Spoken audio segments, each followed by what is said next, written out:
నమస్తే. కొన్ని రోజుల నుంచి చూస్తున్నా ఈ రేవంత్ మన ప్రియతమ ముఖ్యమంత్రి కిషన్ రెడ్డి గారి మీద పడి ఏదో అంటా ఉన్నాడు. మోడీ గారు మంచోడట, కిషన్ రెడ్డి గారు చెడ్డోడట, కిషన్ రెడ్డి గారు దేనికో అడ్డం పడ్డాడట. దేనికి అడ్డం పడ్డాడు చెప్పు, ఎట్లా అడ్డం పడ్డాడు చెప్పు. నువ్వు పోయి ప్రధానమంత్రి గారు కలిసి వచ్చినావు కదా, నీ ఆఫీసర్లు నాకు అప్పచెప్పు, కిషన్ అన్న ఎంబడ పెట్టుకుందాము, నేను తీసుకొని పోతా. ఏ ప్రాజెక్ట్కి ఎట్లా అడ్డం పడ్డాడో చూస్తా. నువ్వు నీ ప్రాజెక్టులకి నువ్వు ఇవ్వాల్సిన ల్యాండ్ ఇస్తున్నావా సక్రమంగా, నువ్వు పెట్టాల్సిన నీ షేర్ ఆఫ్ ఫండ్స్ పెడుతున్నావా రాష్ట్ర ప్రభుత్వం నుంచి, రాష్ట్ర ప్రభుత్వం నుంచి చేయాల్సిన ఫార్మాలిటీస్ ఏమని అన్ని చేస్తున్నావా, అవన్నీ చేయంగా నరేంద్ర మోడీ గారు ఏమి ఇస్తలేరు, కిషన్ రెడ్డి గారు ఏం అడ్డం పడ్డారు చూద్దాము. తేల్చేస్తే అయిపోతుంది కదా, ప్రజల ముందర స్పష్టంగా పెట్టేద్దాము. ఊరికే సొలు పురాణం ఎందుకండి రేవంత్ రెడ్డి గారు. కిషన్ రెడ్డి గారి కంటే ఈయన చిన్నోడు, ఈయన ముఖ్యమంత్రి అయిపోయిందనే ఆయన అంటుందట. నేనైతే నీకంటే చిన్నోని కదా రేవంత్. నువ్వు ఎప్పుడు చల్లగా ఉండాలి, నువ్వు మంచిగా పరిపాలన చేయాలి, నువ్వు సక్సెస్ఫుల్ ముఖ్యమంత్రి ఉండాలని నేను కోరుకుంటా కదా. సరే పా, అందరం పోదాం పా, నీ టీంని పంపి కిషన్ అన్న నేను రిక్వెస్ట్ చేసుకొని నేను తీసుకొచ్చుకుంటా.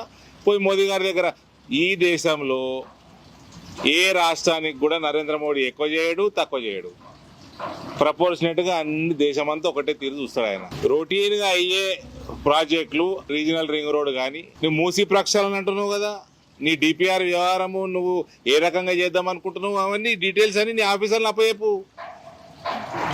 తప్పుల తడుకుంటుంది చూడకంటే ముందే చెప్తున్నా.